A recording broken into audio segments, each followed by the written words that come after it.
வணக்கங்க. நம்ம இன்னைக்கு இந்த பதிவுல நம்ம எத பத்தி பேச போறோம் அப்டின்னா, நம்ம பஃபட்டோடைய லௌகீக வாழ்க்கைய பத்தி பேச போறோம். அவருடைய காதல் அந்த மாரியான விஷயங்கள வந்து பேச போறோம்.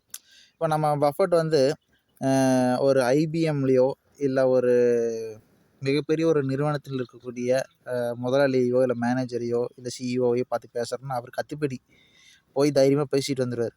ஆனா நம்ம ஆளு எந்த சைடு வீக் அப்டின்னாங்க, பொண்ணுங்ககிட்ட பேசுற சைடு வந்து பயங்கர வீக். அதாவது 100க்கு 0 போடலாம். அந்த அளவுக்கு தான் நம்ம ஆளுக்கு நம்ம ப ப பஃபட்டுக்கு வந்து பயங்கரமான வீக். ஒரு ஒரு ஒரு ஷையான ஆளுன்னு வைங்களேன் பொருட்டு பேசுறதுக்கு. அதையும் மீறி போய் பேச வேண்டிய ஒரு சூழ்நிலை வந்துச்சு அப்டின்னா, ஒரு ரோபோ மாரி தான் பேசுவாரு. "நல்லா இருக்கீங்களா? சாப்பிட்டீங்களா? தூங்குனீங்களா?" அப்படின்னு தான் பேசுவாரு. மத்தபடி அவருக்கு எதுவும் பேச தெரியாது. சரிங்களா? அதையும் மீறி சரி ஏதாச்சும் ஒரு பொண்ண டேட்டுக்கு கூட்டிட்டு போயிட்டு, நம்ம 2 பேத்துக்கு புடிச்சிருந்தா திருமணம் செய்து கொள்ளலாம் அப்படின்னும் நெறைய பேர்த்த ட்ரை பண்ணியிருக்கிறாங்க. ஆனா அது எல்லாமே ஃபெயிலியர்ல தான் முடிஞ்சது. அது 2, 3 விஷயத்த வந்து இதில வந்து சொல்லியிருக்காரு. ஒண்ணு அப்படின்னா, ஒரு டைம் வந்து ஒரு பொண்ண டேட்டுக்கு கூட்டிட்டு போயிட்டு ஏதோ பேஸ்பால் கேமோ எங்கேயோ கூட்டிட்டு போயிட்டு, திருப்பி வரும்போது ஒரு மாடு வந்து காரு மேல விழுந்து கார் ஆக்சிடென்ட் ஆகி அதில பெரிய கலவரம் ஆயிப்போச்சு. சரின்ட்டு இன்னொரு பொண்ண வந்து டேட்டிங் கூட்டிட்டு போறாரு. அந்த வண்டி பார்த்தீங்க அப்டின்னா, சவப்பெட்டி வண்டி. சவத்தைலாம் தூக்கிட்டு செத்து போனா தூக்கிட்டு போவாங்கல்ல, அந்த வண்டில டேட்டிங் கூட்டு போறாரு நம்ம மனுஷன். திருப்பி அந்த பொண்ணு டேட் வரும்னு நீங்க நெனைக்கிறீங்க? சவப்பெட்டில கூட்டிட்டு போனா. இப்பவே சவப்பெட்டில கூட்டிட்டு போறது என்ன நடக்கும் அப்டின்னு. அப்புறம் இன்னொரு பொண்ண கூட்டிட்டு போறாங்க. அந்த பொண்ணு பயங்கரமான அமைதி. அமைதியாவே கூட்டிட்டு போயிட்டு, அமைதியாவே கூட்டிட்டு வந்துட்டாரு. எதுவுமே பேசல அந்த ஃபுல்லாவே. அதான் இன்னொரு பொண்ண வந்து கோடைக்கால விடுமுறையில கூட்டிட்டு போய் எல்லா ஊரெல்லாம் சுத்தி பார்க்குறாரு. அதுவும் வேலை ஆகல. என்னடா நம்ம வாழ்க்கை இப்படியே போகுதே! இதுல ஒண்ணுமே விஷயமே இல்லையாட்ருக்கே! அப்படின்னு சொல்லிட்டு இருக்கும்போது தான், அவருடைய தங்கை பெர்டியோடைய ரூம்மேட் சூசன் தாம்ஸ் சூசன் தாமசன் சரிங்களா? அப்படிங்கிற ஒரு பொண்ணோட அறிமுகமாகுது. அந்த பொண்ண பார்த்தோனே நம்ம பஃபட்டுக்கு வந்து ரொம்ப புடிச்சு போச்சுங்க. என்னென்னமோ தில்லாலங்கடி வேலையெல்லாம் பண்றாரு. சூசன கரெக்ட் பண்றதுக்கு. ஆனா சூசன் வந்து கரெக்ட் ஆகுற மாரி தெரியல. பஃபட் எது பேசுறதையும் பெருசாவே கண்டுக்கவே இல்ல.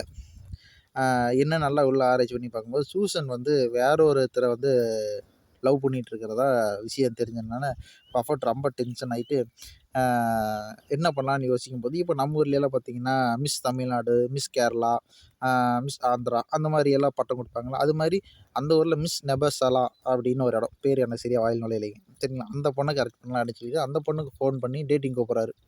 அந்த பொண்ணு ஓகே. டேட்டிங் நான் ரெடி அப்டின்ட்டு 2 பேரும் நியூயார்க் நகரம் முழுசுமே சுத்தி திரியிறாங்க. ஐஸ்கிரீம் சாப்பிடுறாங்க. அ ஜாலியா சுத்துறாங்க. பழக பழக இந்த பாலும் புளிக்கும் அப்டிங்கிற மாரி, அ பழக பழக 2 பேத்துக்குள்ள கசப்பான உணர்வுகள் அதிகமா வர ஆரம்பிச்சுருச்சு. அதிகமா சண்டைகள்.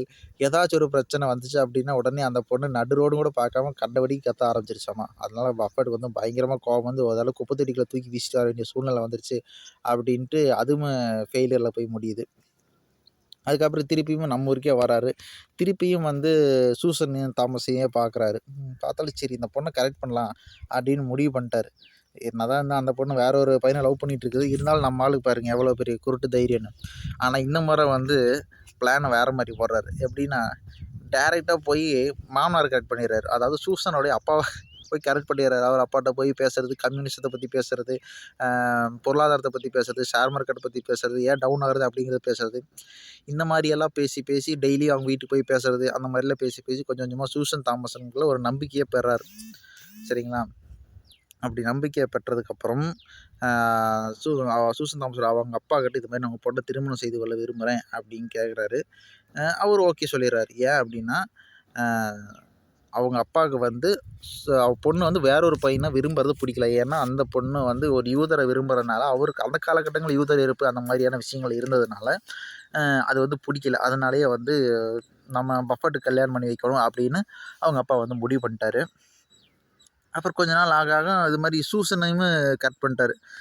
சூசன் சரி நான் உங்களயே கல்யாணம் பண்ணிக்கிறேன் அப்படின்ட்டாரு. பார்த்தீங்களா 2 பேர் லவ் பண்ணிட்டு இருந்தவர உள்ள போயி எப்படி டார்கெட் பண்ணி ஒரு 2 லவ்வ பிரிச்சுட்டு போட்டு இவரு கரெக்ட் பண்ணியிருக்காரு. இவரு எந்த அளவுக்கு தில்லாலங்கடி ஆளுன்னு பார்த்துக்கங்க.